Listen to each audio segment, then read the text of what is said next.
हम और आप सभी का तंत्र व्याकरण का अध्ययन कर रहे हैं और दूसरा सोपान लिंग प्रकरण हमारे बीच में चल रहा है। और लिंग प्रकरण में स्वरांत स्वर जिसके अंत में है, ऐसा स्वरांत प्रकरण में अकारांत शब्दों का प्रयोग हम कर रहे हैं। और उस अकारांत शब्दों के प्रयोग में हमारे बीच में पुरुष शब्द हमारे बीच में है, जिसके हमने प्रथमा विभक्ति में सी, औ और जस और संबुद्धि में सी, औ, जस, इनका प्रयोग हमने कल जाना।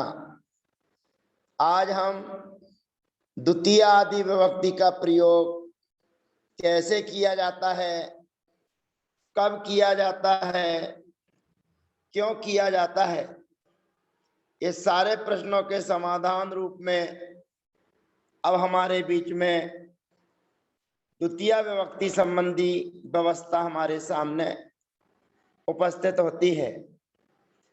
तो यहाँ पर लिखा हुआ है तथैव कर्म विवक्षायाम। अब कर्म की विवक्षा में तथैव माने उसी प्रकार, जैसे प्रथमा आदि विभक्तियों को हमने प्रयोग सिद्ध किया है, उसी प्रकार कर्म विवक्षायाम कर्म की विवक्षा होने पर हमें क्या करना चाहिए, तो अगला सूत्र हमारे बीच में उपस्थित होता है 135 नंबर का।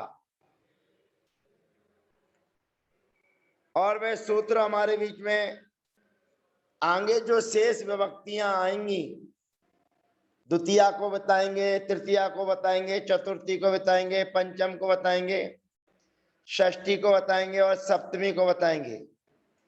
तो जो जो विभक्तियां अब हमारे बीच में आ रही हैं, उन सब का नामकरण यहाँ पर किया जा रहा है। अभी तक तो हम प्रथमा, द्वितीय, तृतीय, चतुर्थी, पंचमी, षष्ठी, सप्तमी ये सामान्यतः बोलते रहते हैं, लेकिन अब आचार्य भगवंत बता रहे हैं शेषा कर्म कर्ण संप्रदानापादान स्वाम्याद्यधिकरणेषु स्वामी आदि अधिकरणेषु। यहाँ पर आदि शब्द जोड़ा गया है। एवर्णो यम सवर्णे नाच परोलोप्या सूत्र के माध्यम से संधि दर्शाई गई है। अब हमको यहाँ पर समझना है शेषा।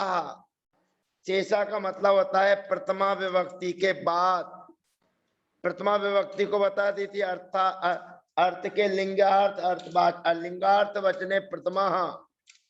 लिंग के अर्थ में प्रथमा विभक्ति होती है, ऐसा पूर्व सूत्र के माध्यम से बताया। अब कहते हैं शेषा। शेषा माने प्रथमा के बाद जो द्वितीय विभक्ति आएगी उसको कहेंगे कर्म, और जो तृतीय विभक्ति आएगी उसको कहेंगे करण, और जो चतुर्थी विभक्ति आएगी उसको कहेंगे संप्रदान, और जो पंचमी विभक्ति आएगी उसको कहेंगे अपादान, और जो षष्ठी विभक्ति आएगी उसको कहेंगे स्वामी आदि। अब आदि शब्द जुड़ा हुआ है तो उससे संबंध भी जोड़ लेंगे आप। और उसके बाद में सप्तमी विभक्ति कहेंगे अधिकरणेषु। इन 7 विभक्तियों को ये क्रम से संज्ञाएं दी गई हैं। द्वितीय विभक्ति को कर्म कहेंगे। कर्म का मतलब होता है जिस कार्य को किया जाता है उसे कर्म कहते हैं। क्रिया के द्वारा जो कार्य संपादित होता है उसे कर्म कहते हैं। और उस कर्म में द्वितीय विभक्ति होती है। कार्य को करने वाला जब ये दर्शाता है कि मैं फलाना काम कर रहा हूं, तो कार्य को करने कर्ता होता है जिसमें प्रथमा विभक्ति लगती है, और जिस कार्य को कर रहा है उस कार्य में द्वितीय विभक्ति लगती है, और वह द्वितीय विभक्ति के बाद में जो क्रिया होती है वह वर्तमान काल की क्रिया बन जाती है। तब हमारे रूप में जैसे हम बोलचाल की भाषा में बोलते हैं कि मैं मंदिर जाता हूं, तुम मंदिर जाते हो, वह मंदिर जाता है। तो यहाँ पर मैं, तुम और वह, ये तीनों के तीनों कार्य को करने वाले हैं, ये कर्ता है। तो ये कर्ता होने के कारण यहाँ पर इन तीनों के प्रयोग में प्रथमा विभक्ति लगेगी। अब ये जा कहाँ रहे हैं, तो ये मंदिर जा रहे हैं। तो मंदिर जो हमारे बीच में शब्द आ गया है उसको कर्म कहेंगे, क्योंकि इनका कार्य मंदिर को है। जो क्रिया हो रही है जाने की, उसका ध्येय है मंदिर। तो ये मंदिर जा रहे हैं, तो मंदिर में द्वितीय विभक्ति लगेगी। अब द्वितीय में क्या बनेगा वो अभी बनाएंगे। अब जा रहे हैं ये क्रिया है, तो इसका सामान्यतया प्रयोग हो गया। जैसे मैं जाता हूं तो अहम मंदिरम गच्छामि।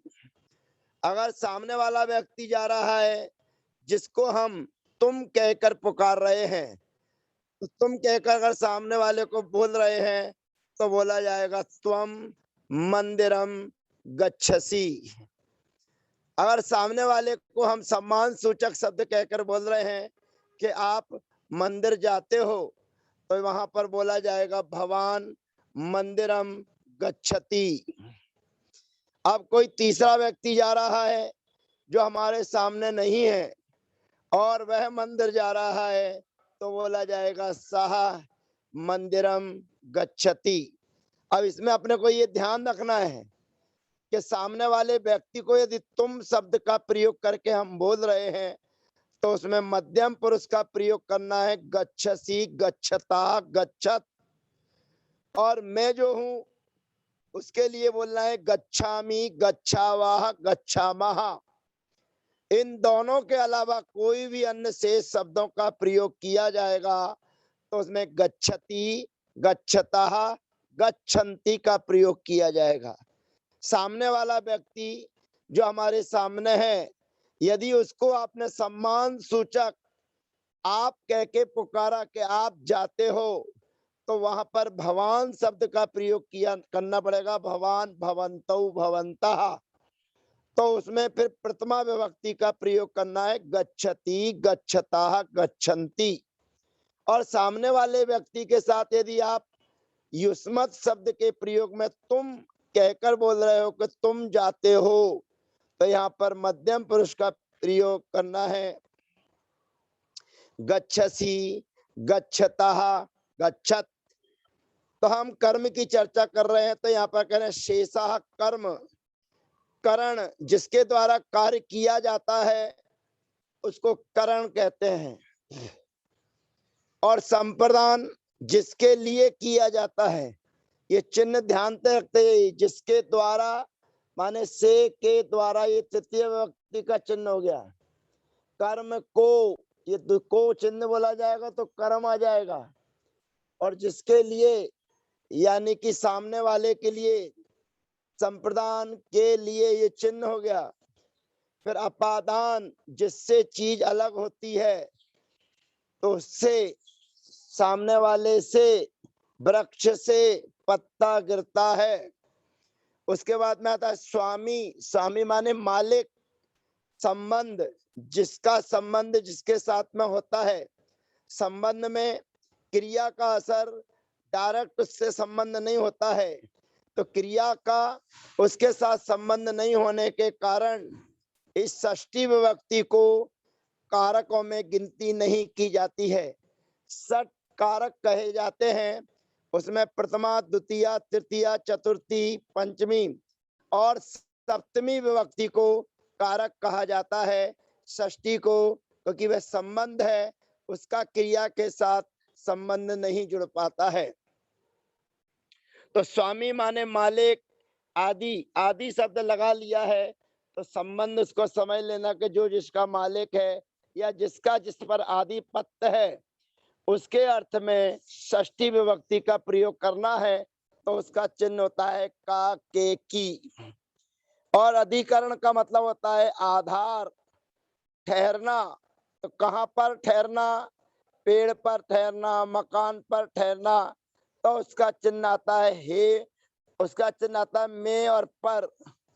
तो इन चिन्हों को ध्यान रखते हुए शेषः माने प्रथमा को छोड़कर कर्म, करण, संप्रदान, अपादान, स्वामी आदि अधिकरणीषु ये शेष विभक्तियों के नाम हैं, ऐसा जानना चाहिए।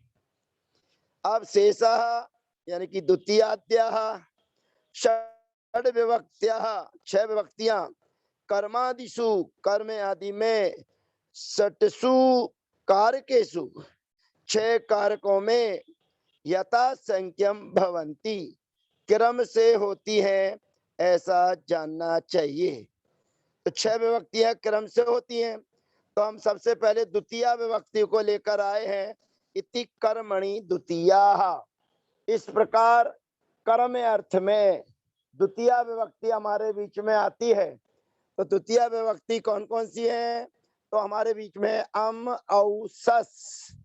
अम, औ, सस। तो सबसे पहले अम लेकर आएंगे, पुरुष धन अम।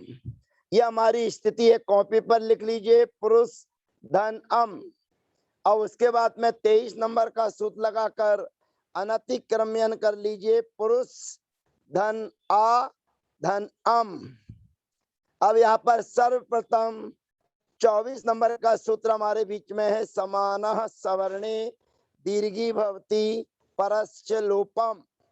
उस सूत्र की यहाँ पर हमें प्राप्ति करना है, क्योंकि यहाँ पर पुरुष में रहने वाला आ है और अम का आ है। तो यहाँ पर सवर्ण है, अब अवर्ण आकार के सामने आकार सवर्ण है। तो सवर्ण के होने पर हमें दीर्घ संधि की प्राप्ति होती है। परंतु अगला सूत्र हमारे बीच में आता है अकारे लोपम। ये बहुत काम का सूत्र, ध्यान रखने का। अकारे लोपम ये पूरा लिंग प्रकरण का किंग सूत्र है। इसका स्वामित्व, इसका आधिपत्य बहुत कीमती है। तो अकारे लोपम, लिंगांत आकार का लोप होता है सामने आकार के होने पर। तो अम के आकार में आ है और लिंगांत आकार पुरुष में रहने वाला आकार है, तो उस लिंगांत आकार का लोप हो जाता है सामान्य आकारे परे। सामान्य आकारे कहने का प्रयोजन ये है कि आप ये मत समझना कि विभक्ति संबंधी आकार हो तभी जानना। सामान्य से कोई भी व्यवस्था बने तो यहाँ पर लिंगांत आकार का लोप हो जाता है। तो यहाँ पर पुरुष में रहने वाला जो आ है उस आकार का लोप हो जाएगा, और जो अम का आ है वह व्यंजन मत्स्वरम परवर्णम नयेत से उस पुरुष के साह में जाकर मिल जाएगा, तो हमारा प्रयोग सिद्ध हो जाएगा पुरुषम। पुरुषम यह प्रयोग हमारा सिद्ध हो जाता है। अब उसके बाद में औ विभक्ति लेकर आएंगे, पुरुष धन औ।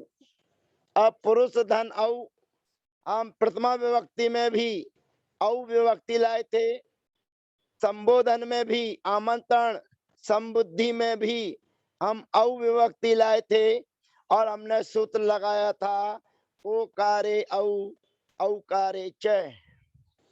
ओकारे औ औकारे च यह सूत्र हमने लगाया, और उस सूत्र के लगाने पर जो पुरुष का आ था उस पुरुष के आ के स्थान पर हमने औ आदेश किया, और जो औ विभक्ति है उसका लोप कर दिया जाएगा, तो प्रयोग बनेगा पुरुषौ।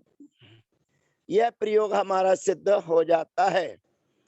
अब हम सस विभक्ति लेकर आते हैं, सस, पुरुष धन सस।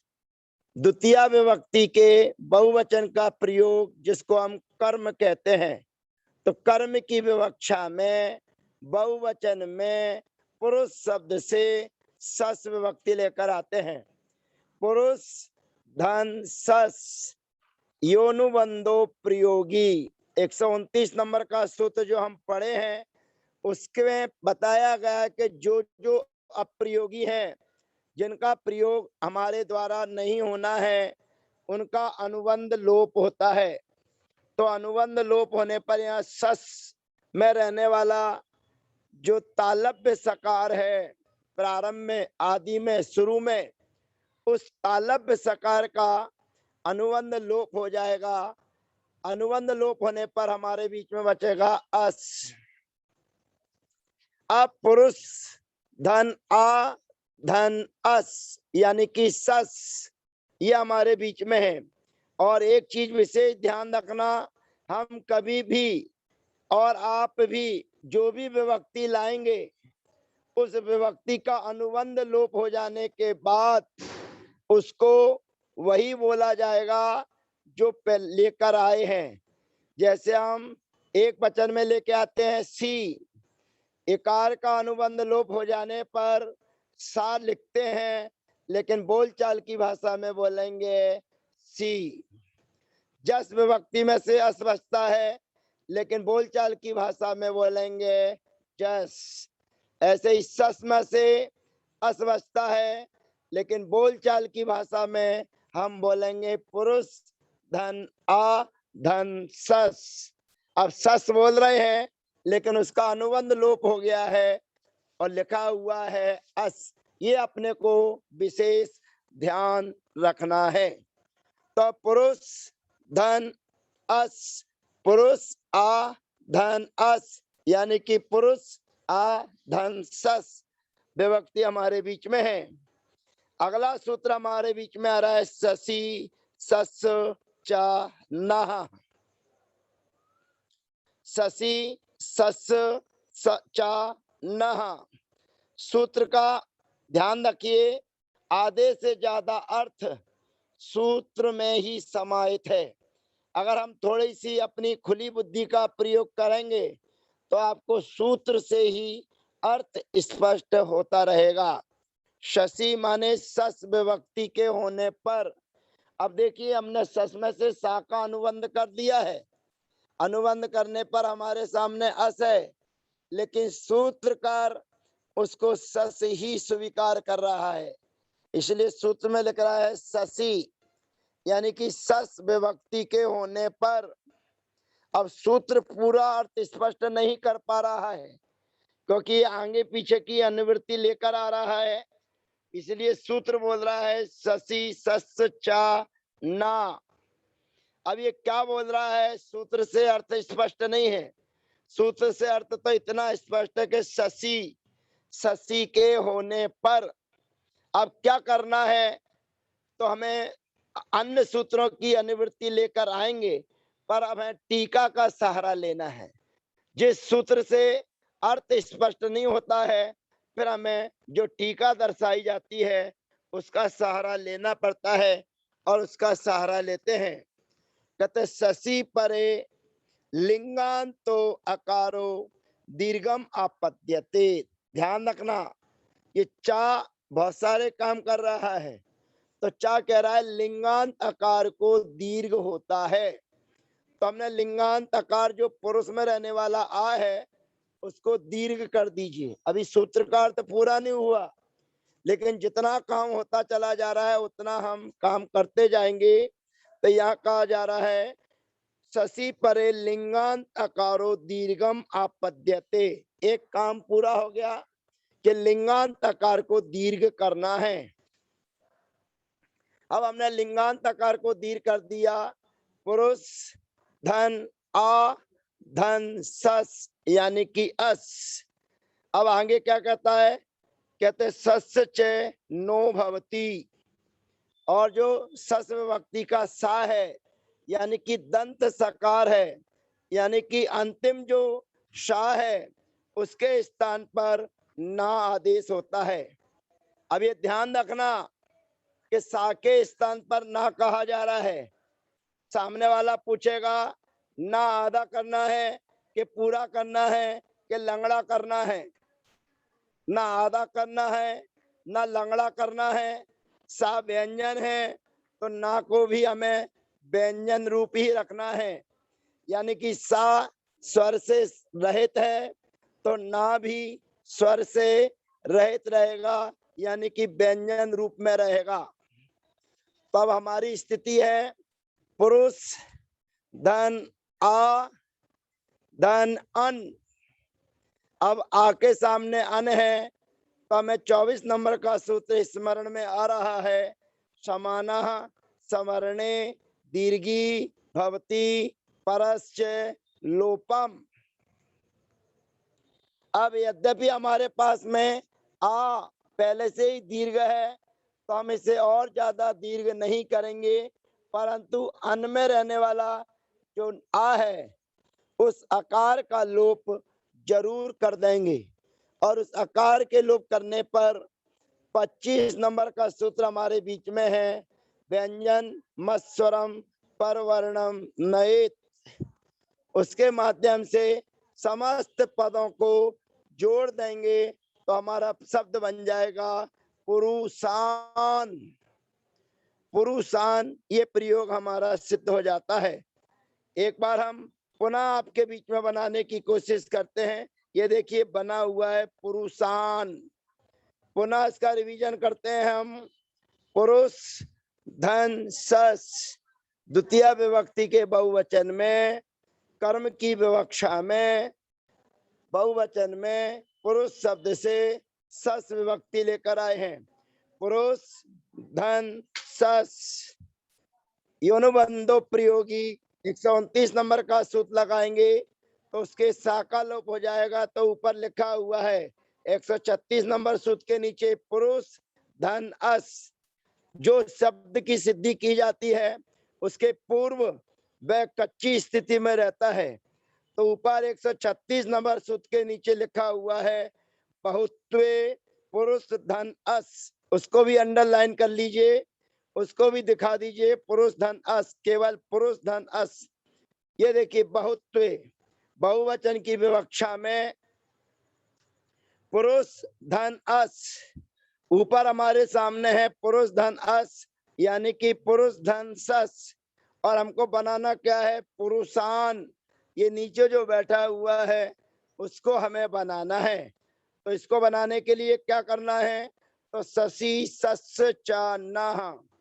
ये ससी सस्य चाना कहता है कि जो पुरुष में रहने वाला आ है उस आ को दीर्घ करना है, माने आकार के स्थान पर आकार करना है। आकार हो गया और क्या करना है कहते सस्य न। और जो सा है अस में रहने वाला जो सा दिख रहा है दंत सकार, उसके स्थान पर ना आदेश करना है। सा व्यंजन है तो ना भी हमको व्यंजन रूप में ही रखना है। तो हमारी स्थिति हो गई पुरुष धन आ धन अन। अब यहाँ पर सवर्ण सामने वर्ण है तो यहाँ पर समानः सवर्णे दीर्घी भवति परस्य लोपम लगाएंगे तो हमारा प्रयोग बन जाएगा पुरुषान। ये द्वितीय विभक्ति हमारी कंप्लीट हो गई। स्मरण करें हमने क्या क्या बना लिया है। प्रथमा विभक्ति में हमने बनाया पुरुषाः, यहाँ पर सूत्र लगाया रेप शोर विसर्जनीय। 129 नंबर का सूत्र तो लगा ही हुआ है योनुबंधो प्रयोगी। उसके बाद में रेप शोर विसर्जनीय तो सी विभक्ति का विसर्ग कर दिया तब पुरुषः। फिर औ विभक्ति लाए थे तो ओकारे औ औकारे च पुरुषौ। फिर जस विभक्ति लाए थे और बहुत सारी उसमें कोर्ट कचहरी आदि होकर हमारा प्रयोग सिद्ध बना था पुरुषाः। जो विद्यार्थी कल की कक्षा में उपस्थित नहीं था उसको पुरुष धन जस विभक्ति को लगाने में थोड़ी माथाफोड़ी करना पड़ सकती है, क्योंकि हमने आपको जो कल के सत्र में समझाया था उस प्रकार से आज तक अभी तक किसी भी विद्यार्थी को हमने वैसा नहीं समझाया जो आपको कल समझाया था। तो उसका बना पुरुषाह। फिर संबुद्धि हम लेकर आए थे, तो आमंत्रण जो दूर से बुलाते हैं उसको आमंत्रण कहते हैं। उसमें सी विभक्ति की संबुद्धि संज्ञा की थी, और संबुद्धि संज्ञा होने पर ह्रस्व नदी श्रद्धाभ्याह सिरलोपम से हमने उस सी विभक्ति का लोप किया था, तो बनाया था हे पुरुष। क्योंकि संबुद्धि में, संबोधन में प्रथमा विभक्ति का ही प्रयोग किया जाता है, और प्रथमा विभक्ति में केवल सी विभक्ति में परिवर्तन होता है, क्योंकि वहां पर सी की संबुद्धि संज्ञा की आमंत्रणे सी संबुद्धि, तो सी में ही काम होता है, बाकी के प्रयोग वैसे ही बन जाते हैं। तो हे पुरुष, हे पुरुषौ, हे पुरुषाः। फिर उसके बाद में आज हमने सीखा है अम विभक्ति लेकर आए। तो अम विभक्ति लाने पर ये सामने बैठा हुआ सूत्र है अकारे लोपम, लेकिन इसको लगाने के पहले हमें सूत्र प्राप्त था समाना सवर्णे दीर्घी भवती परस्य लोपम।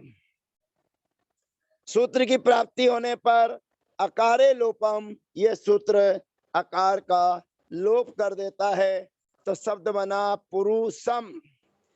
अविभक्ति में कल की तरह ओकारे औकारे च लगाएंगे तो बनेगा पुरुषौ, और सस विभक्ति लाएंगे तो ससी सस चा नह, ये सूत्र लगाएंगे तो जो लिंगांत आकार है उसको दीर्घ करेंगे, और जो सस है माने असमय से, ससमय से जो अस बचा है, जो दंत सकार है उस दंत सकार के स्थान पर ना करेंगे, और फिर परस्पर में हमारी स्थिति बनेगी पुरुष धन आ धन अन।